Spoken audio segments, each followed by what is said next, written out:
اور اذان کا جواب دینے کا طریقہ کیا ہے؟ جو مؤذن الفاظ کہے اس کے ساتھ ساتھ الفاظ دہرائے جائیں۔ جیسے مؤذن کہے اللہ اکبر تو آپ بھی کہیں گے اللہ اکبر اللہ اکبر۔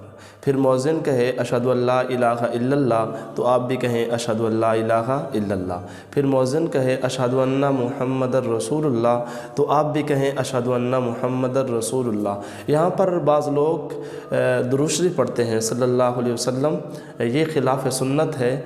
جو اشہد ان محمد رسول اللہ کے جواب میں اشہد ان محمد رسول اللہ ہی کہا جائے۔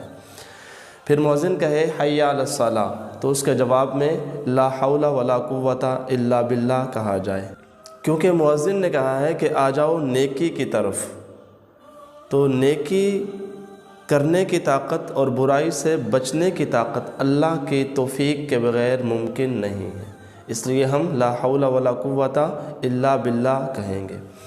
جب مؤذن کہے گا حی علی الفلاح تو ہم جواب میں لا حول ولا قوت الا باللہ کہیں گے۔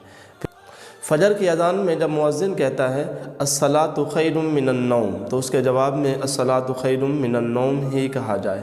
اس کے بعد اللہ اکبر مؤذن کہتا ہے تو ہمیں بھی اللہ اکبر ہی کہنا چاہیے۔ پھر مؤذن لا الہ الا اللہ کہتا ہے تو ہمیں بھی یہی الفاظ دہرانے چاہیے۔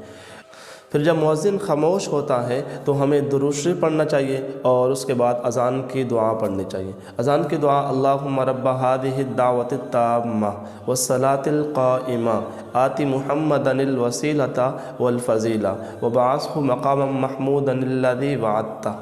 واضح رہے کہ اذان ہی در حقیقت نماز کے لیے اعلان ہے۔ اصل عبادت نماز ہے جو ہر عاقل بالغ مرد اور عورت پر فرض ہے، لہذا اذان سن کر نماز میں مشغول ہونا ہی اذان کا جواب ہے۔